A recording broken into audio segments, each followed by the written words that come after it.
The sun was merciless that afternoon on Ocean Drive. Miami shimmered with its usual cocktail of glamour and chaos. Tourists strolling with gelato, the faint thump of Latin music from a beach bar, palm trees swaying lazily in the humid breeze. For most, it was paradise. For Isabella Reyes, it was hell. Her cherry-red Ferrari had betrayed her. She stood beside it in a tailored white power suit, a silk scarf knotted neatly at her throat, every inch the image of control and wealth. Except for the way her stiletto heel tapped against the pavement in a sharp, irritated rhythm. Her phone was glued to her ear, her voice low and sharp, like a blade being honed. "No, Luis, I can't reschedule.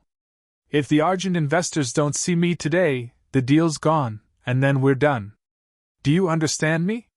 Done." She yanked the phone from her ear and ended the call before her CFO could respond. The screen reflected her perfectly made-up face, though the crease between her brows deepened with every second she stood stranded. She shoved the phone into her designer bag with a sigh that tasted like defeat. The Ferrari gave one last sputter of protest before going silent. Isabella cursed under her breath and gave the tire a frustrated kick. Immediately she winced. The sharp heel of her shoe left a scratch on the glossy red paint. She closed her eyes, pinching the bridge of her nose. This day could not get worse. That's when the tow truck pulled up. The heavy vehicle looked out of place against the sleek backdrop of Miami Beach, but the man who stepped out was even more surprising. He was tall, broad-shouldered, with sun-browned skin and dark hair that curled slightly at the nape of his neck. His shirt clung to him in the heat, rolled up at the sleeves to reveal strong forearms streaked faintly with grease.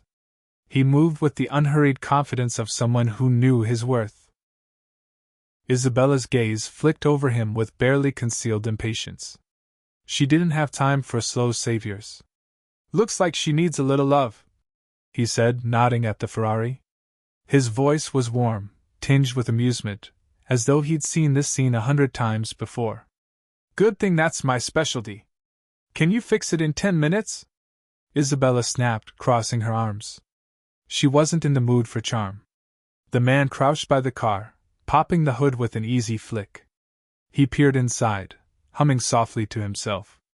Finally, he glanced up, a smile tugging at his lips. "Depends.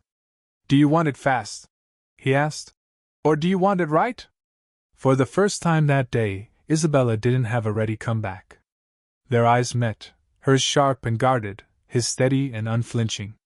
She hated the fact that, in that small moment, she realized she didn't have control, and worse, that she might need him.